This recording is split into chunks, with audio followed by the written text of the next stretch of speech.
Hello everyone. So today's date is 2nd of July 2022 and today we are going to discuss about the difference between native query and derived query in JPA.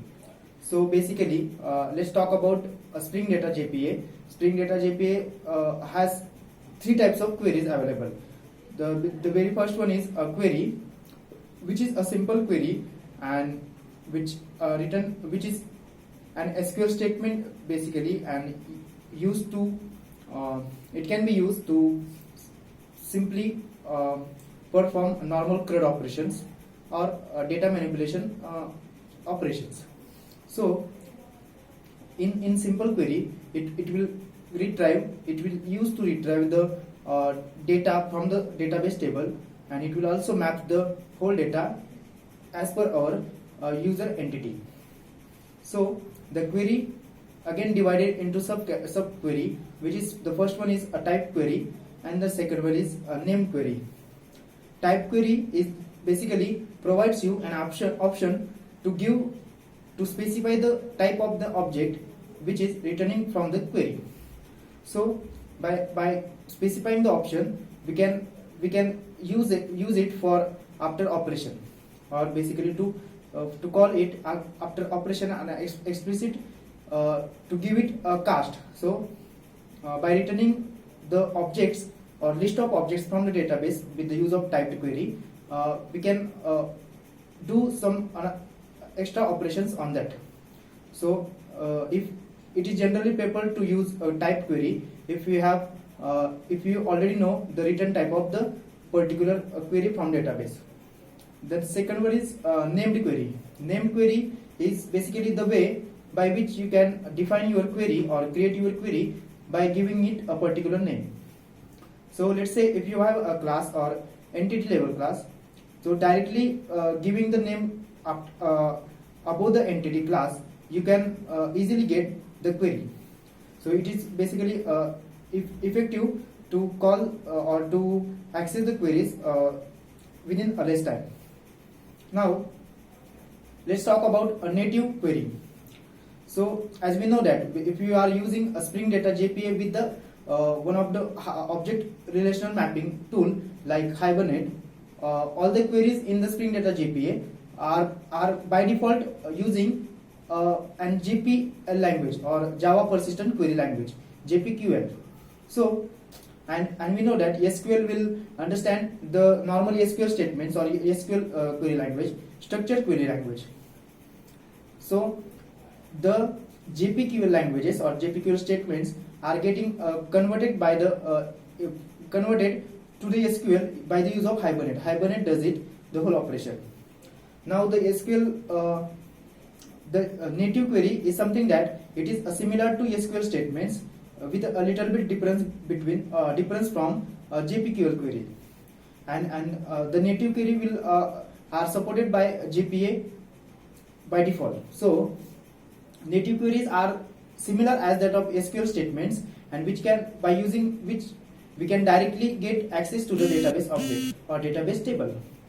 Native query are similar to if in what manner you are writing an SQL statement in the MySQL workbench, the same query we can write it as a native query in our Java project. So there are some specified conditions to define the native query.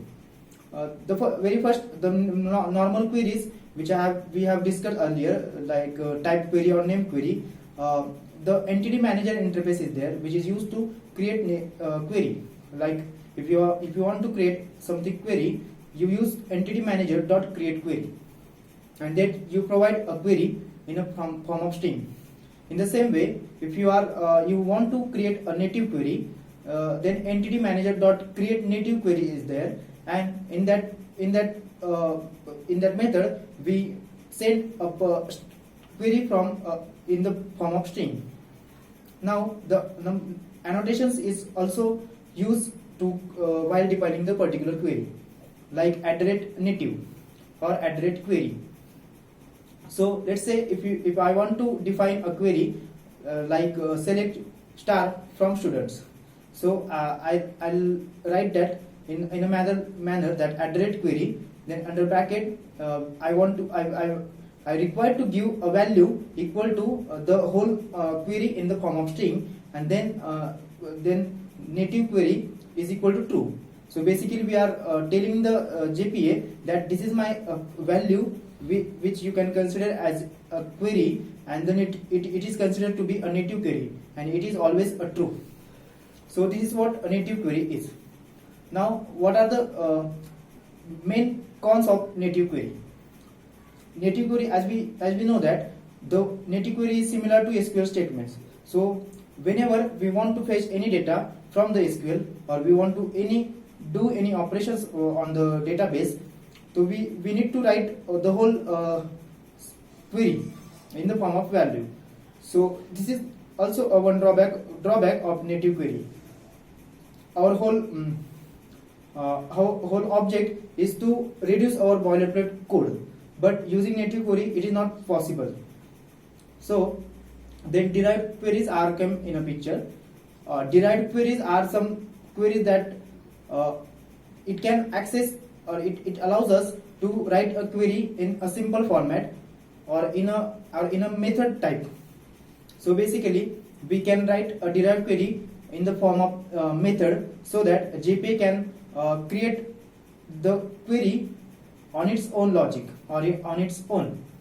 Let's say if I want to find the list of students by ID, or find a list of students by a name which contains or which starts with a particular character, then I will just write find by name equals to, or find by name, and I will provide the character of a particular name.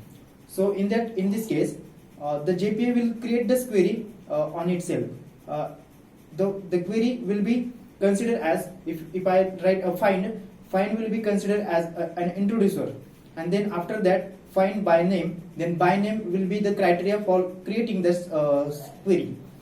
Then in this manner the query will be created by the JPA itself, and that query will after converting into the SQL statement, then it goes to the database. So this is what the derived query is. Using derived query we can hit, or we can create as much as complex queries in our database.